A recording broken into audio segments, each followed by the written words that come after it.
All right, so I didn't think that we'd be making another ActiveTrack video here until a new drone came out, because it seems like with every new DJI drone, there's always a new version of ActiveTrack. So with the Mini 4 Pro, we got ActiveTrack 360 with the brand new touch trace, the touch wheel interface, but that's now been brought to the Air 3. So actually the Mini 4 Pro and the Air 3 are the two only drones that have this upgraded ActiveTrack experience, and the Mavic 3, which is DJI's highest end offering as of today, doesn't offer it. So it's still stuck on like the older interface. Now, I don't think that the performance of ActiveTrack is really going to be any better. Like, I don't think that the Air 3 now after this update is going to have an enhanced, I guess, performance boost, but I think that it's just going to be a different way for us to interact with the drone. Now, before we start, I don't know if this was included in this newest update, but there's actually some new focus track settings to go over. So if we tap on the three dots in the top right corner, go to Control, and then go to focus track settings, we can now choose the inner and outer radius, we can choose the inner and outer height,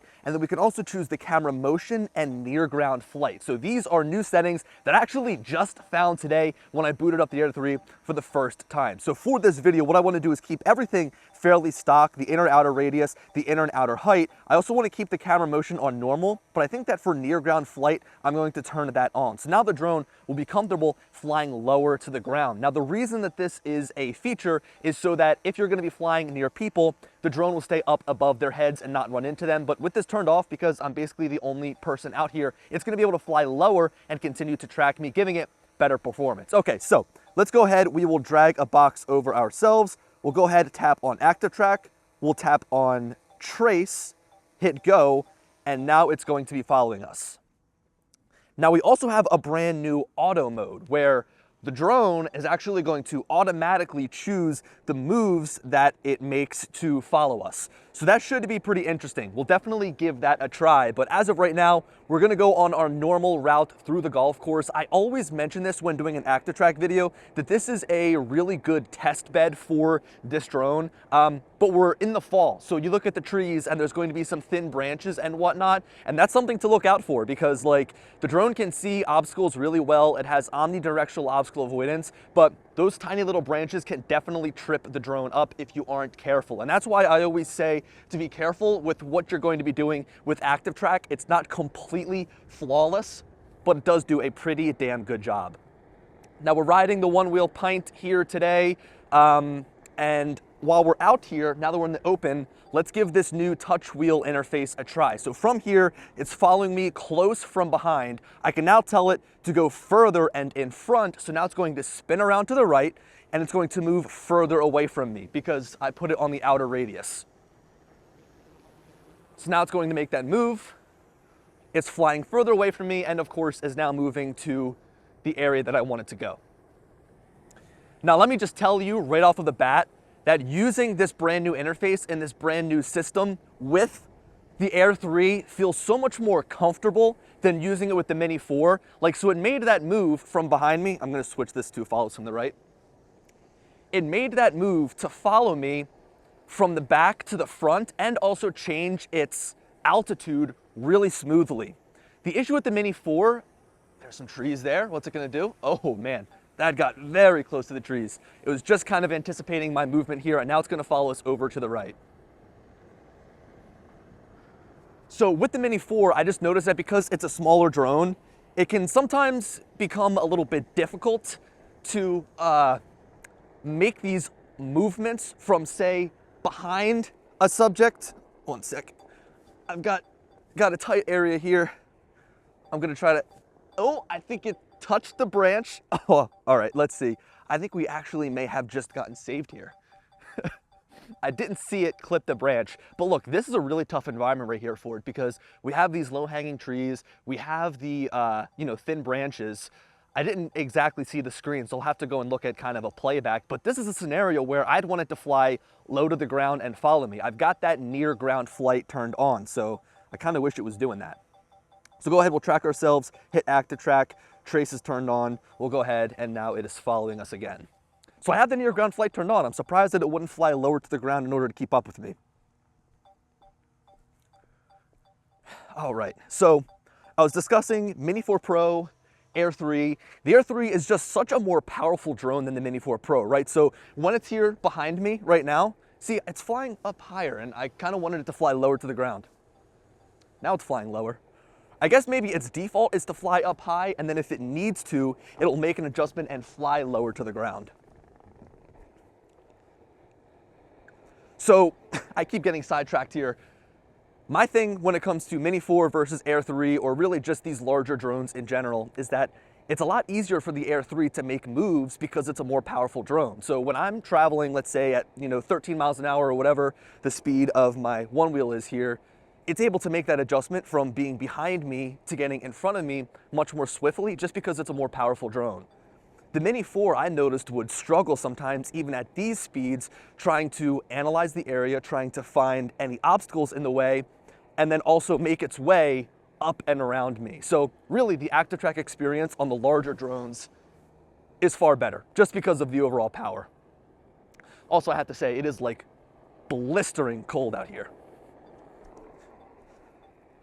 All right, let's go ahead. We're gonna get up into some open space up here, and then I'll go ahead and I'll throw it into the automatic mode, just to kind of give you a preference or a preface of what the auto mode does. Basically, it allows you to go fully hands-off when using ActiveTrack. The drone will then do a bunch of moves on its own, like it'll follow you from different areas, it'll change its distance, it'll change its height, it'll do orbits around you, it'll do the different helix moves and stuff like that. I had mentioned in some of my earlier ActiveTrack videos that I really wanted the ability to go hands-off with the drone. This is always a tough spot right here because of these branches, so I'm gonna see what it does here. Okay, flies to the side. My one wheel sucks also. I feel like this thing's gonna break any day now. It's like struggling to get up the hill. That was pretty good. Again, with these small branches, it's kind of difficult for the drone to be able to see what's around it, but I handled it pretty well. So yeah, I've always mentioned that I really wanted a fully hands-off approach with the drone to be able to almost use my voice and tell it what I want it to do. But this auto mode is definitely a step in the right direction. I used it a little bit on the Mini 4 Pro, probably more than I did on the Air 3, just because during my testing, that's kind of how it fell. We'll make a right here and then we'll make a left. So as we come down here, we'll pass by this walker and then we'll switch it into the automatic mode.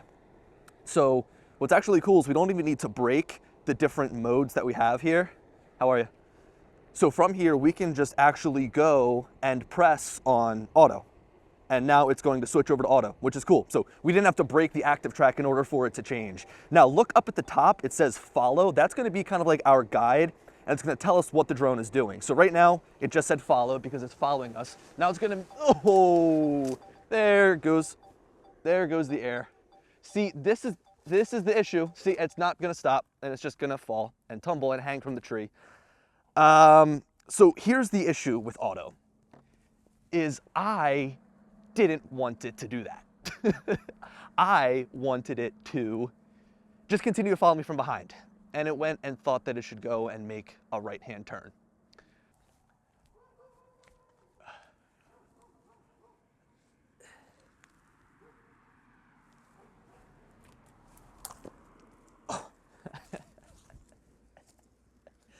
All right, so no damage done to the actual drone itself, which is good here. I'm gonna set it down on the side and then we'll just give it another go. All right, so I actually realized that one of the propellers is fairly nicked up pretty badly, I would say. So we're gonna do a quick, just regular ActiveTrack flight to end off the video. I would hate for the video to end on a crash, but it is what it is. Fall time is very difficult for doing ActiveTrack videos, ActiveTrack flying in general, just because of the tree branches. For me, where I'm testing, it's nice on this golf course area because everything is basically closed, but you do have to deal with no leaves on the trees, and then you end up with a crashed drone in my case. So I guess let me quickly just give you some of my final remarks here. Even though we didn't get to really show off the auto mode here, I don't know if it's going to be the answer, because really it gives the drone a mind of its own, but I just don't think that we're in a position right now to where having the drone fly completely on its own is a good idea, especially maybe in an area like I'm in right now where there's, a good amount of activity going on, a good amount of obstacles, things in the way. Now, if we were out in the complete open, where there's absolutely no pressure of the drone potentially crashing, then yeah, like I think that ActiveTrack Auto would work really well. But again, in this scenario right here, I don't know. I probably would continue to dictate where I want it to follow me from, like from behind or from the side or wherever, because again, I know that I'm putting it in an area where it's not going to crash. Like I'm flying down this street right here, and I wouldn't say to the drone, hey, follow me from the right side, because if I did, then it could potentially hit the tree right there. So look, let me end this video here. There's a lot to dissect with ActiveTrack 360. I'm gonna be making an updated tutorial because of the new settings that released, so be sure to stay tuned for that. And as always, I'll talk to you guys later. Peace.